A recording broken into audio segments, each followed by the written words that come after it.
मेरी 12वीं की परीक्षा खत्म हो चुकी थी और मैं गांव आ गया था। मेरे छुट्टियों के दिन बस यूं ही कट रहे थे, बिना कुछ किए, बस घर पर बैठा रहता। एकदम से एक गाड़ी की आवाज सुनाई दी। खिड़की से देखा तो पड़ोस के घर कोई नई फैमिली आ रही थी। फिर वही आवाज। मन करता था देखूं कौन है। तब मेरी नजर उन पर पड़ी, भाभी सविता पर, और मैं उनमें खो गया। वह एकदम खूबसूरत थी, गांव की आम लड़कियों से बिल्कुल अलग। उनका रंग गोरा, बिल्कुल चमकते चांद की तरह, और चेहरा इतना नूरानी कि जैसे कोई शहर की परी हो। उनकी जुल्फें गहरी काली, कंधों पर नरम से बिखर रही थी, कमर पतली और एकदम नरमी से लिपटी हुई, जैसे किसी आर्टिस्ट ने देखकर बनाई हो। उनकी आंखों में हल्की सी उदासी थी, पर एक अजीब सी शक्ति भी थी जो मेरे दिल को खींच रही थी। मम्मी पापा उनके साथ बात कर रहे थे और अचानक उन्होंने मुझे बुलाया। ये हमारे नए पड़ोसी हैं, नीरव और सविता, उन्होंने कहा। तुम इनकी मदद करो सामान रखने में। मैं नीरव और सविता के साथ सामान उठाने लगा। तभी नीरव को कॉल आया कि उसे ऑफिस में रिपोर्ट करनी है, तो वह चले गए। अब बस मैं और सविता बचे। वह सामान देती जा रही थी और मैं रख रहा था। जब वह सामान रख रही थी, मेरी नजर उनकी गोरी कमर पर बार बार जा रही थी। वह कमर इतनी सुंदर थी कि मैं आंखें हटा नहीं पा रहा था। हमने सारा सामान रख दिया। सविता फिर स्टोर रूम की तरफ गई कुछ लाने के लिए, पर दरवाजा बंद था, नहीं खुल रहा था। मैं उनकी मदद करने आया। जैसे ही मैंने दरवाजा धक्का दिया और अंदर गया, एक छिपकली गिर गई।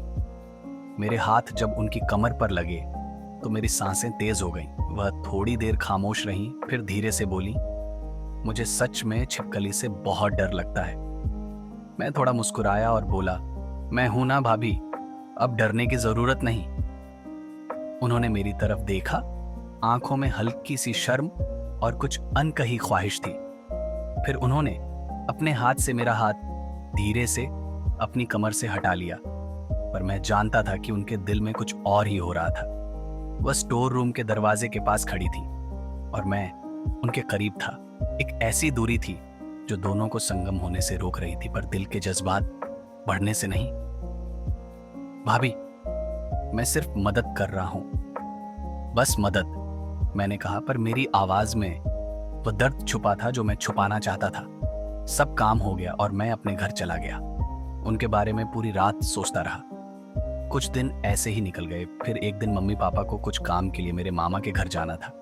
उन्होंने सविता भाभी से कहा, इसके खाने का तुम ध्यान रख लेना, हम 3 दिन बाद आएंगे। मैं यह सुनकर अंदर से खुश हो गया। अगले दिन मम्मी पापा के जाने के बाद जब मैं उनके घर खाने गया तो वह नाइट सूट में काम कर रही थी। नीरव भैया ऑफिस गए थे, शाम को आने वाले थे। उन्होंने कहा, हम दोनों साथ ही खा लेते हैं। हमने साथ में खाना खाया। जैसे ही मैं जाने लगा, भाभी ने कहा, घर पर क्या काम है, यहाँ थोड़ी देर बैठकर बातें कर, मैं अकेली बोर हो जाती हूँ। मैं वापस बैठ गया। उन्होंने मुझसे पूछा, अब कॉलेज में क्या करना है, क्या तुम्हारी कोई गर्लफ्रेंड है? मैंने कहा, नहीं। उन्होंने थोड़ी शरारत से कहा, कोई पसंद तो होगी, दिल चाहता था कह दूं आप, पर जुबान रुक गई। शाम को नीरव भैया जल्दी आ गए थे। मैं फटाफट खाना खाकर घर चला गया। अगली सुबह मैं अभी अभी उठा था, सिर्फ शॉर्ट्स पहने, तभी गेट की आवाज आई। दरवाजा खोला तो सविता भाभी थी, हाथों में चाय का कप। चाय लाई हूं, मम्मी पापा नहीं है तो तुम्हें तो कोई देखता भी नहीं, उन्होंने थोड़ी शरारत भरी मुस्कान के साथ कहा। मेरी नजर उनकी कमर पर गई और मुझे पता था मेरा रॉकेट ऑन था।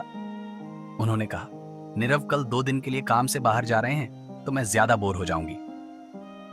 वह चाय देकर चली गई और मैं उनके ख्यालों में खो गया। दोपहर को उनके घर गया। जब वापस जा रहा था, भाभी ने कहा, आज शाम को मूवी देखने चलते हैं, टिकट बुक कर लेना, कॉर्नर वाली सीट लेना। शाम को मूवी हॉल में हम बिल्कुल पास बैठे थे। जैसे जैसे मूवी आगे बढ़ी, उनका हाथ मेरे हाथ पर आया। एक इमोशनल सीन में उन्होंने अपना सर मेरे कंधे पर रख दिया। मूवी के बाद बारिश हो रही थी। बाइक पर वह मेरे पीछे थी। बारिश की बूंदें उनके बालों और कपड़ों को भिगो रही थी। उन्होंने मुझे कस के पकड़ रखा था। घर पहुंचते ही उनका पैर फिसल गया। मैं तुरंत उन्हें पकड़ लिया।